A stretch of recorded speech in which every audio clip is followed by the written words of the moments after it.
I think most of us would agree that it is a very good strategy to have silver as part of your portfolio. No question about that. However, there are many strategic mistakes we can make, but what about the government? Yes, the government itself can make a pretty strategic mistake with silver, and that's what we're going to talk about in this video as we explore.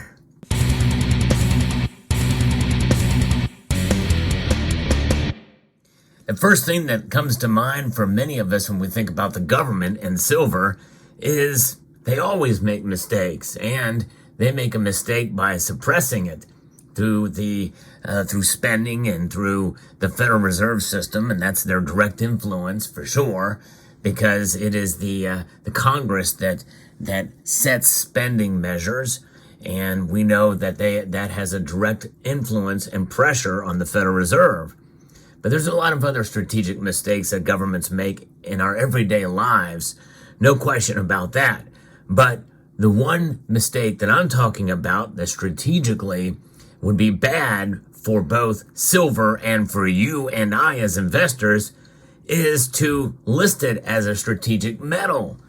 Yeah, I know that seems crazy, but there has been some calls. In fact, you know that there has been, I believe it was Keith Neumeyer that sent a letter to the Canadian government suggesting and recommending silver be listed as a critical or strategic metal. Now, what about here in the United States? It's not listed in the critical minerals list. I did talk about this before because silver and gold typically are not listed for many countries. Now, other countries around the world may have different reasons for listing a mineral or a metal as a critical mineral, a critical element. But in this case, the United States is pretty clear on it based off of the U.S. Geological Survey. And I'm going to be referencing a piece that actually makes this argument, and makes a pretty good argument, I must say, about why this should not happen, why silver should not be considered critical or strategic by government or national security standards. And I think it's quite a good argument here. Silver is neither strategic nor a critical metal, and that's where its strength lies. It simply does not have the qualities that make metals or minerals either strategic or critical. It does not meet the qualifications to be considered as such, and that's because its strength lies in the fact that it has none of those characteristics. If silver were a strategic or critical metal, as these terms are defined by governments and other authorities, silver would not be used in as many applications and ways as it is now. And that is actually right on the surface. They've hit a home run with that, because silver is the most diverse metal out there. And so therefore, why would you list it as strategic and when its uses are so widespread every single day? A lot of silver is being utilized. In fact, and again, I'm not saying that there's not a shortage in certain elements of the supply chain. There is. In fact, we know based off of what the Silver Institute says that they're estimating that there's going to be a deficit of silver like we've seen last year. But is it enough to really move the price? Well, we have seen that that has not been the case thus far, although right now we may be starting to witness some of that. But I think that the latest move in silver's price is not related to supply deficit. I think it's other factors that are coming into play. This piece goes on to say its market would be burdened with many nuances that would limit silver's attractiveness both to fabricators and that do not or might in the future use silver in their products or processes. In other words, that could potentially mean that silver wouldn't be as available for those uses. And that would not be a good thing for a myriad of different reasons. And by the way, not necessarily for price either. It would be bad for silver producers, markets, and prices. The last thing is that the silver mining industry, silver users, investors, and the overall silver market needs are the government burdens. That's the last thing we need is government burdens or regulations, oversight, or involvement in the silver market. And if it's a critical mineral or metal, then they would be heavily involved because it's in their best interest. And that would come to the metal being declared a strategic or critical mineral. Now, silver is not a strategic or critical mineral, and why pushing governments to declare it, one, is a misguided policy. And we have to define what makes a metal either strategic or critical. And the best place to look is the USGS. But different governments have differing definitions of what makes a metal or mineral considered strategic or critical. But they all come down to being important to economic activity or defense, being relatively scarcely distributed in mineable deposits in a few countries, and having those mineable deposits located primarily in countries that could be considered adversaries. And that is just not the case here for silver. In fact, if you look over at the USGS, their latest list is from 2022. Gold and silver are not on that list because they talk about that and they mention that what is the critical minerals. It's a non-fuel mineral or mineral material essential to the economic or national security of the U.S. and which has a supply chain vulnerable to disruption.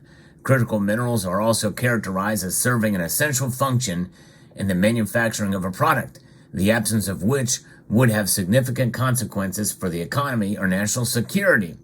And of course, when we think national security, we think military applications. And there's been a lot of talk recently, including on this channel, about silver's use in military applications. In fact, I did a video about that years ago, about this idea that there's 500 ounces of silver in a Tomahawk cruise missile. The fact is we really don't know.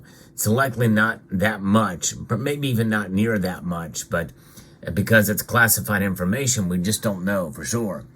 The U.S. Defense Department defines strategic minerals as those that support military and strategic activities, and critical minerals as those that support essential civilian industry that are not found and produced in the United States in quantities to meet that nation's needs, and are found and produced in a relatively small number of countries, many of which may be considered potential adversaries to the United States at times.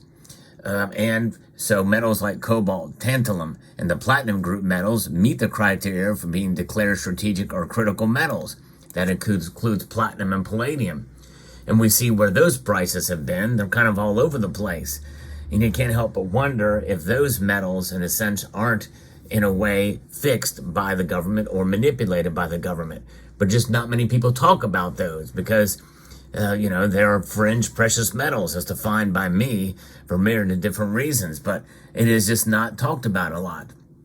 And but the thing is that they are produced in a very limited amount of countries, many of which may represent unstable or uncertain or hostile nations. Well, look at platinum and palladium. They're perfect examples of that.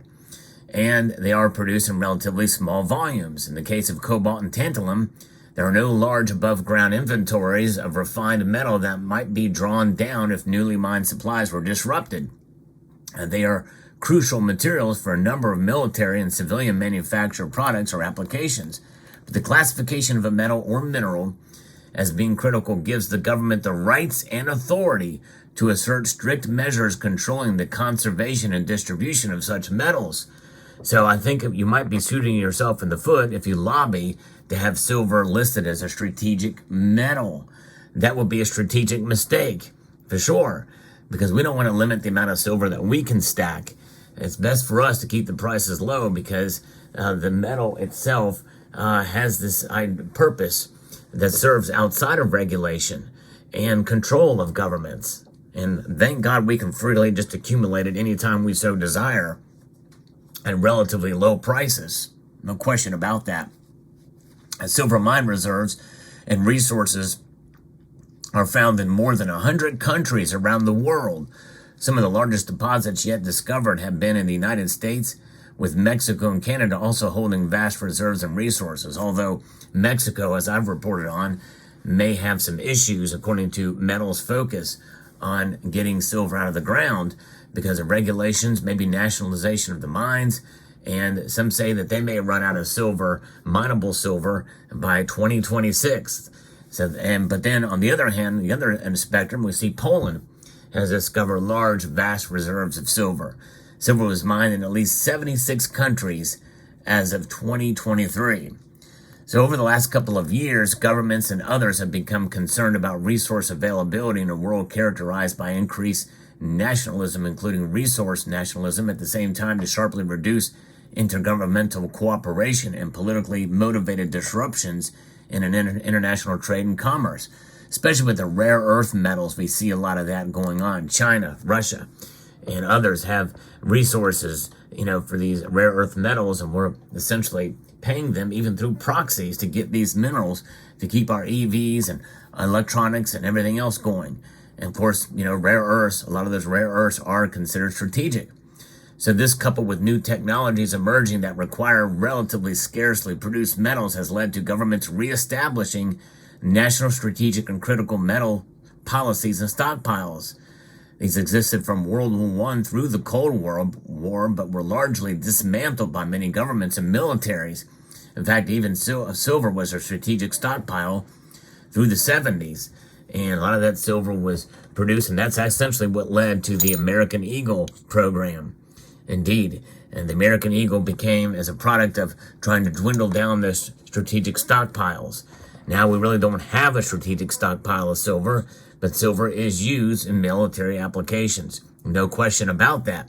As to how much, we don't know, but not enough, though, to list it as a strategic element, because the military can get it really easily, rather easily. And maybe they are. Maybe that's one reason why the COMEX stockpiles and the LBMA stockpiles are dwindling down, among other nations accumulating silver for various different reasons. That's the thing. But I think I do agree with this piece, that I think it's a bad idea to consider silver as a strategic stockpile or a strategic metal or a critical metal.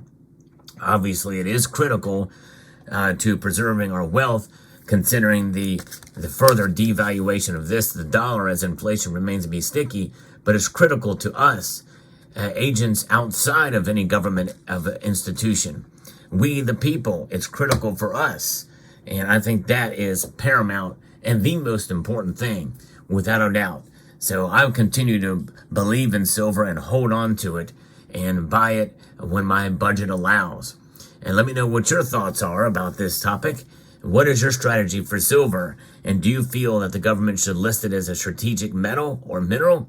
Post your thoughts down in the comment section below. And I would like to extend a multitude of gratitude to each and every one of you for taking the time to watch, and to encourage you to please rate, share, comment, and subscribe.